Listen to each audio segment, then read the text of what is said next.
چطوری اومدی اینجا؟ دلنواز، مامان و بابام اومدن ببینن چی میگن؟ میخوام نشونشون بدمت. اینجا وایسادیم چی در موردت بگم من آخه؟ نه آقا، منو الان نشونشون نده. چرا؟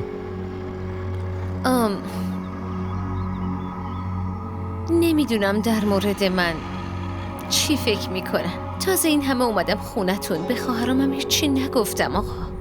یه طوری نشه که نذارن بیام اینجا. این درسته، اما من نمیتونم ازت دور بمونم. اصلا نمیتونم. وقتی پیشم نیستی یه بیقراری عجیبی دارم. حوصله هیچی رو ندارم. جدی؟ کاملا جدی. چرا؟ یاد کاره نمیافتی؟ کارن، یاد کارن نمیافتم. اصلا یادش نمیافتم.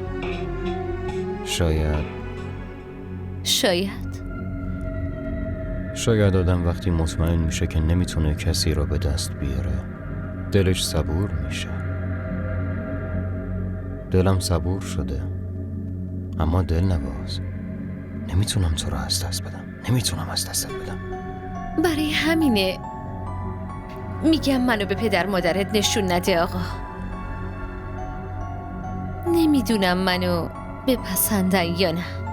شما گفته بودی مادرت کارنو نپسندیده بود. فؤاد؟ بله.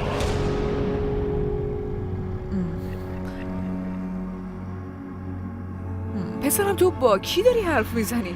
با هیچ کس. من فقط با تلفن حرف میزدم. آره مامان. اما تو دستت که تلفن نیست پسرم.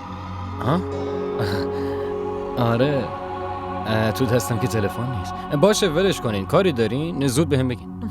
آخه من چند بار باید بهت بگم که در بالکنو ببند. باشه کلی پشه میاد تو. غذا رو گذاشتم اینجا بخوریش. باشه حتما. باشه.